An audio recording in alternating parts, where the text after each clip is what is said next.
with multifold gratitude, submitted at the lotus feet of the philanthropist Sadayappa, without whose benevolence Kamba Ramayana itself would not have been possible, I begin this discourse. My humble salutations are to Kambar and to Karaikudi Kamban Kalagam that had made this discourse possible. Special thanks to respected Mr. Pariniyappan, the great Kambar scholar, who has extended the invitation to me to present this program. Not only for the past and present generations, but also for the upcoming generations, Kamba Ramayana could be a very powerful life skills guide and an ethical guide, in fact.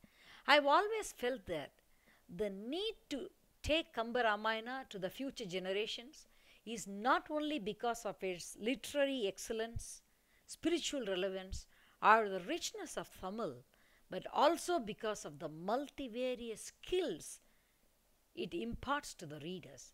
Kishkinda Canto, or as it is called in Tamil, Kishkinda Kandam, is a very good example of this. The inimitable Kamba has divided his epic poetry Ramavataram, which we have later called as Kamba Ramayana, into 6 cantos. Bala canto is about the childhood stage in Rama's life. Bala, of course, means young in Tamil. Ayodhya, Aranya, and Kishkinta cantos are named after the places where the occurrences in these cantos take place. And when it comes to Yuddha canto, it actually is named after the action that takes place in this canto. Though Valmiki's original Ramayana consisted of 24,000 verses, Kamba's adaptation, or rather reinvention of Ramayana, consists of approximately half the number of verses despite following the same canto division. While Valmiki subdivides his cantos into sargas, Kamba subdivides them into what he calls as padalam in Tamil. Valmiki has chiseled his Rama and Lakshmana or Sita in human form as early as 1st century. But you know what Kamba has done? He has taken out this. He has reinvented his Rama, Lakshmana and Sita. He has cast them in divine form. And now the world cannot think of them as anything less than divine. This is the power of Kamba. Kishkinda Canto functions as a catalyst for the movement of storyline in Ramayana. That is the speciality of Kishkinda Canto. Rama and Lakshmana are portrayed in their distress, but their highly cultured conduct, despite their distress, and their composure amidst pandemonium are real takeaways for all the generations from this canto. After losing Sita by deceit to the demon or Rakshasa king Ravana, and not knowing where she has been placed, Rama and Lakshmana meet Kabandhan, who provides guidance to them to meet Sabari, who in turn clearly directs them to meet Sugriva to fulfill their task. They have been guided towards Sugriva, as that would be very essential for them to formulate their further strategies to get back the embodiment of chastity, Mother Sita.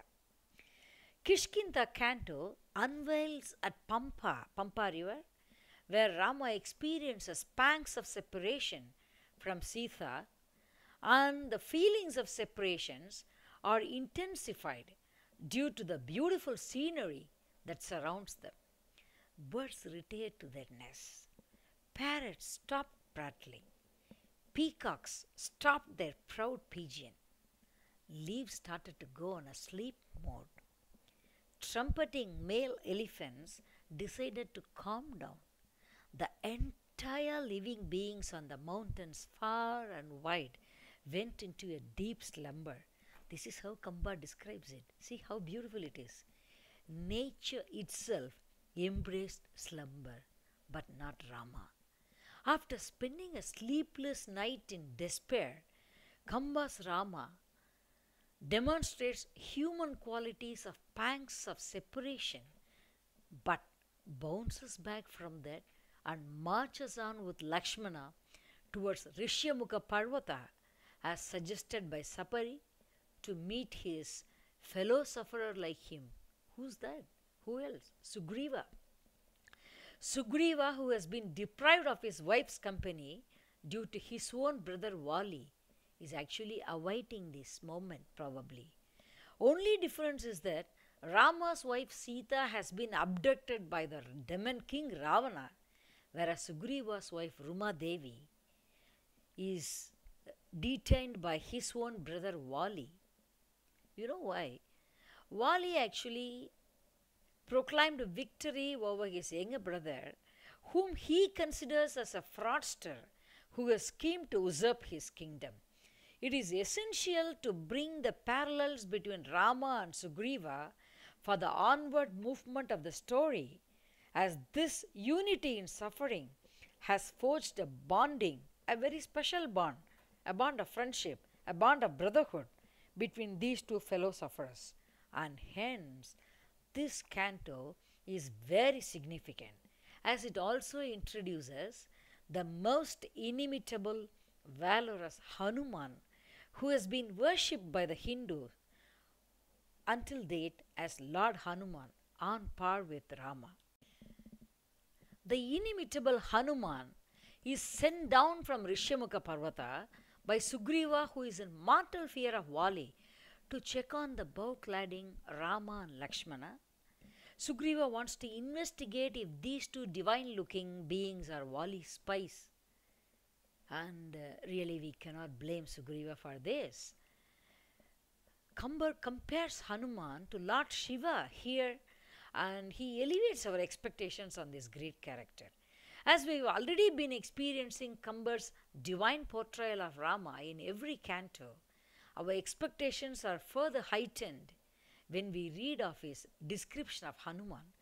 Hanuman, who is endowed with divine powers to take any shape he wants, assumes the shape of a young brahmacharya and approaches the celestial pair Rama and Lakshmana.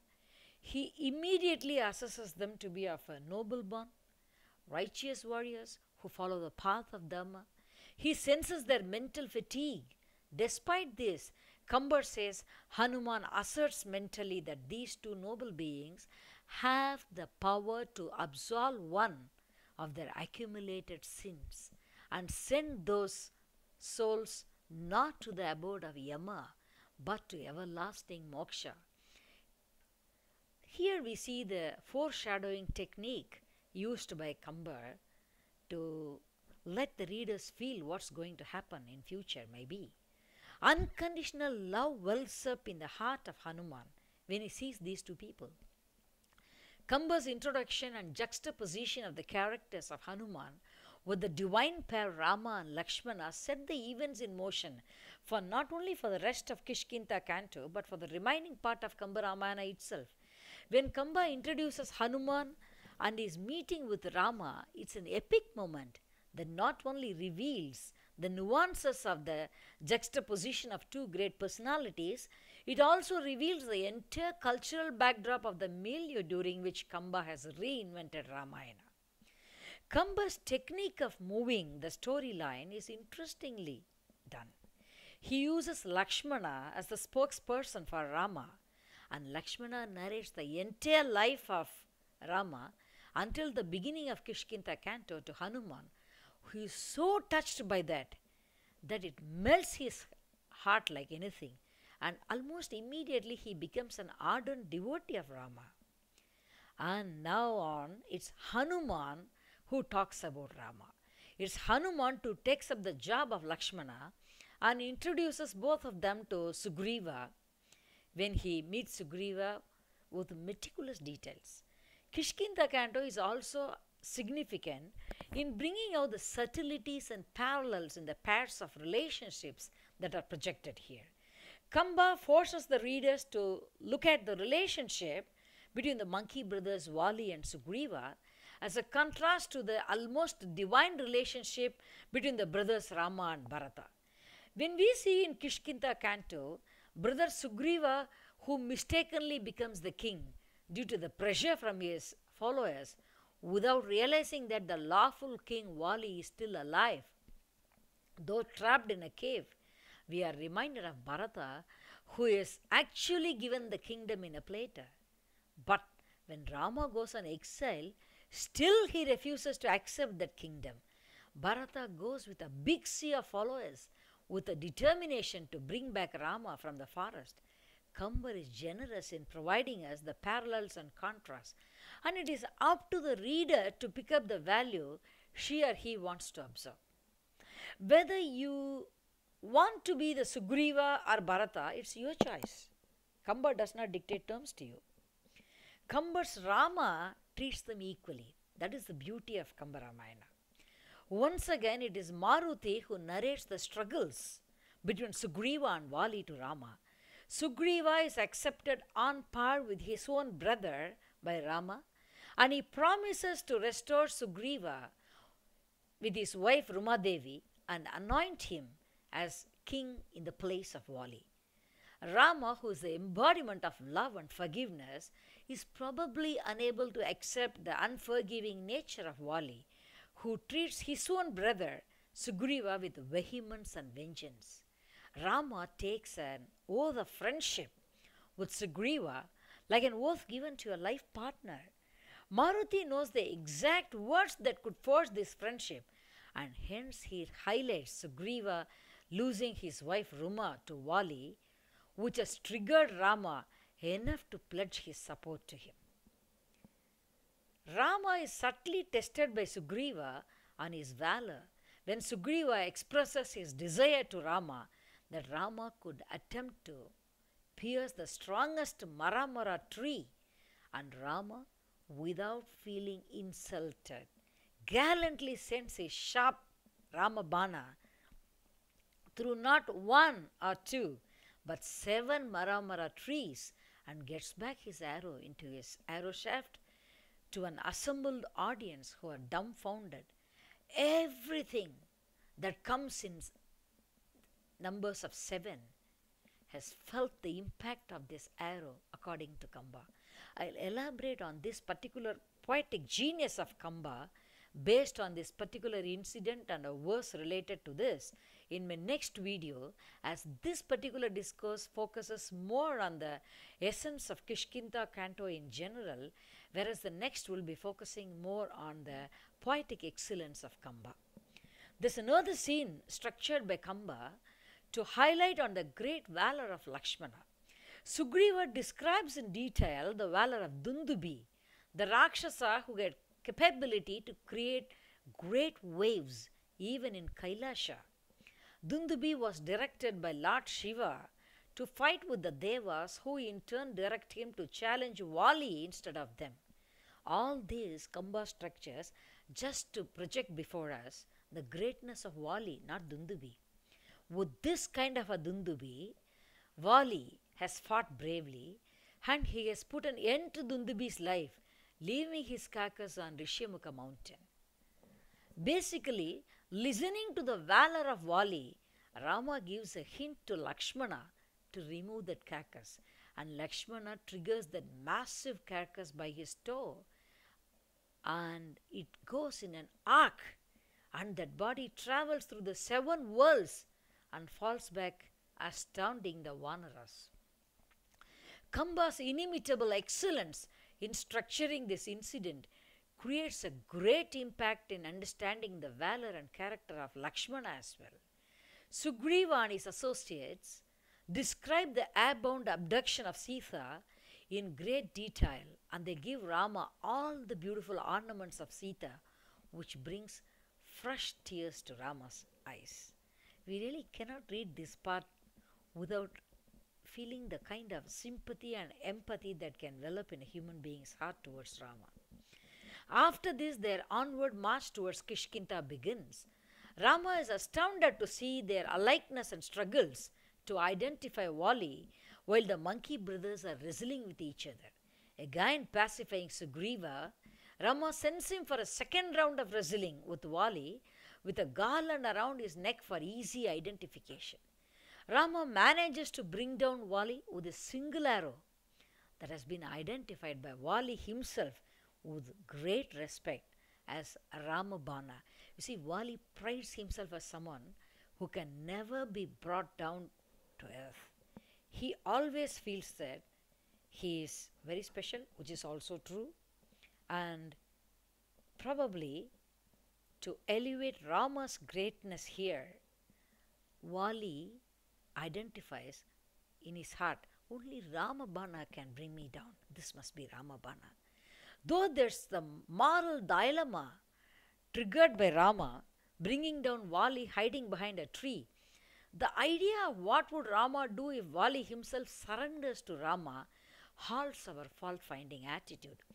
When Rama takes a decision to kill Wali, remember it's an autocratic decision in which he does not allow other people to be faulted.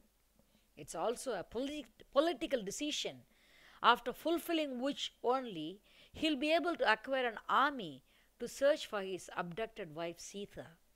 The arguments put forth by Wali himself to Rama after being hit by Rama's arrows are beautifully carved by Kambar, who does not bestow a villainous bestiality on Wali.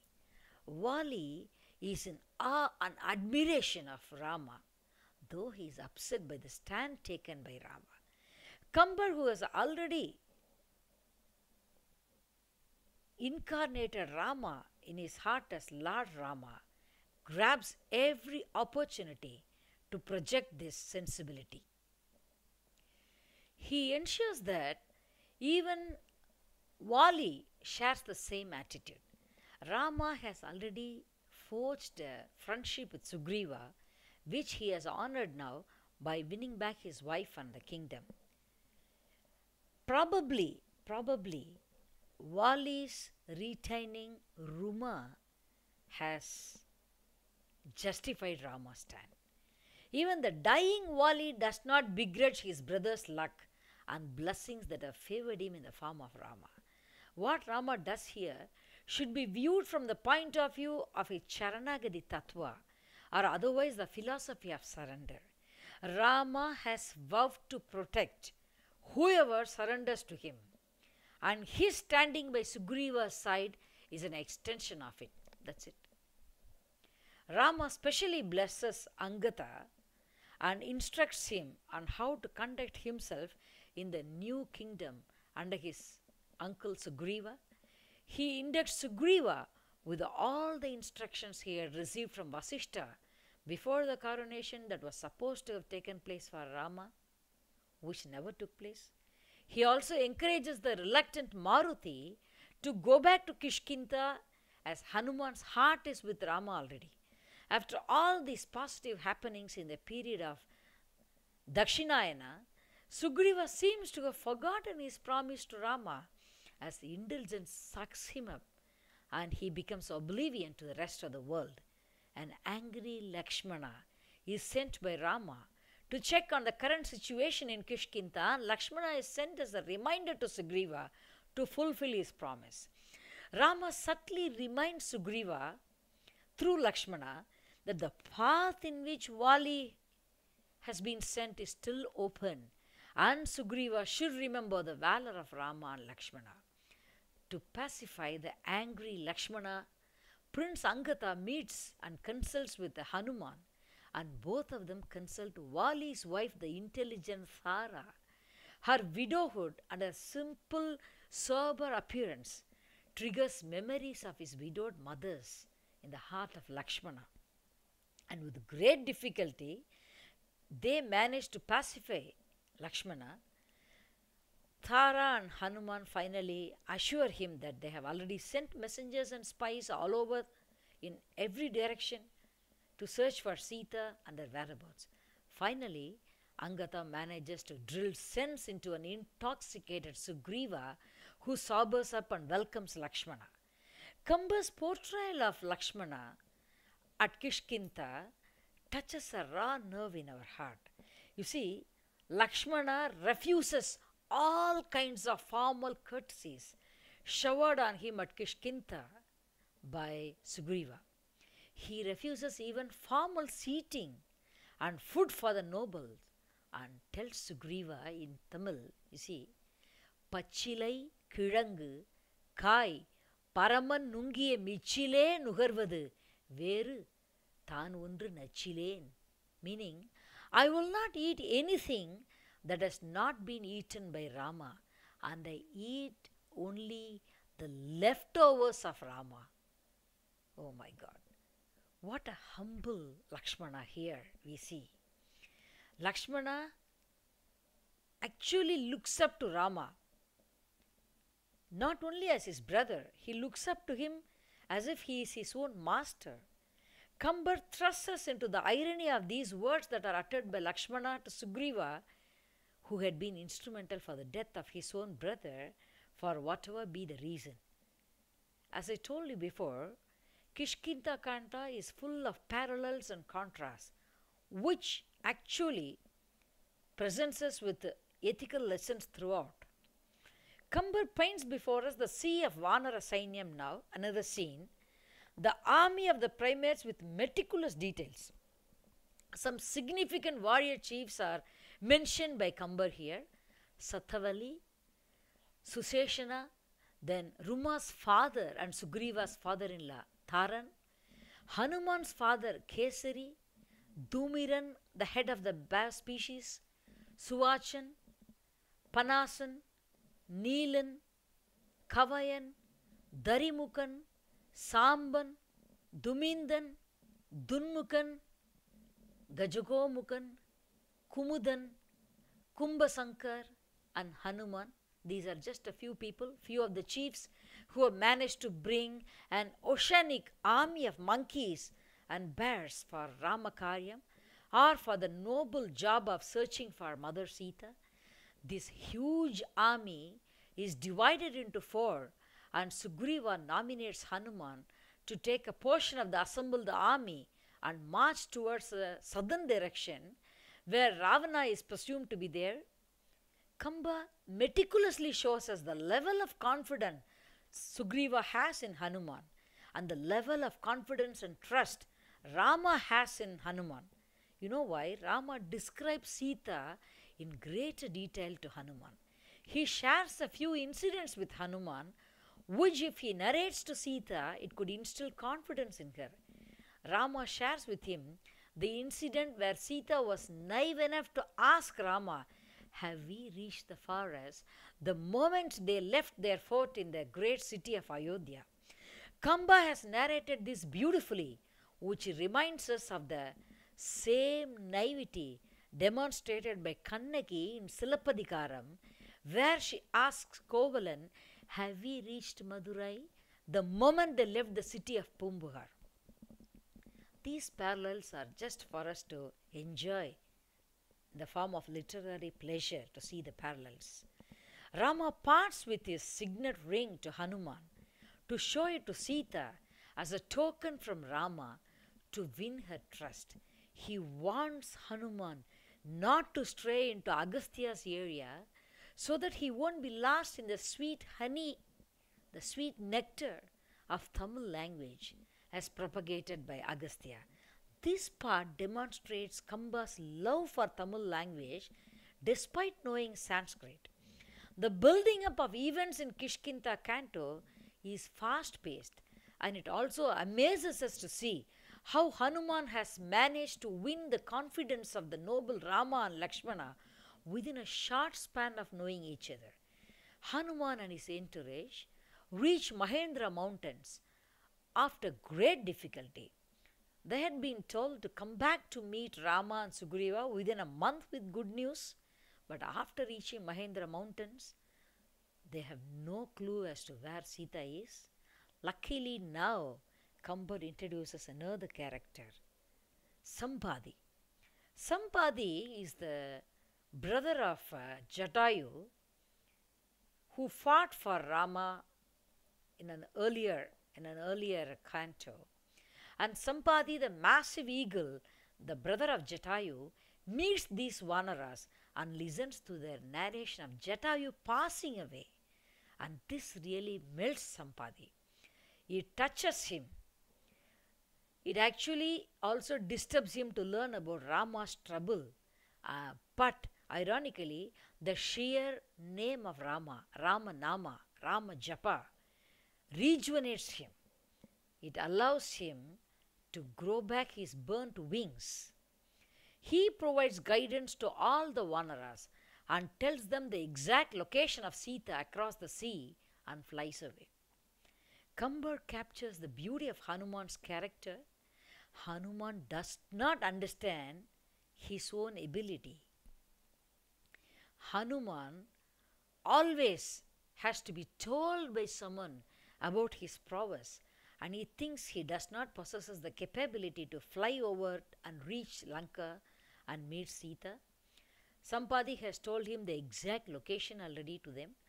Encouraged by the words of Jambavan, Hanuman grows his stature and climbs on the Mahendra mountain to achieve the magic of the epic. And thus Kambar brings a closure to Kishkinta canto, leaving the Vishwarupa Hanuman on top of the Mahendra mountain. And now I leaving you all on the top of Mahendra mountain and wait for his Sundarakanta by whoever narrates it to you. Thank you very much for this golden opportunity to share this with you. Thank you.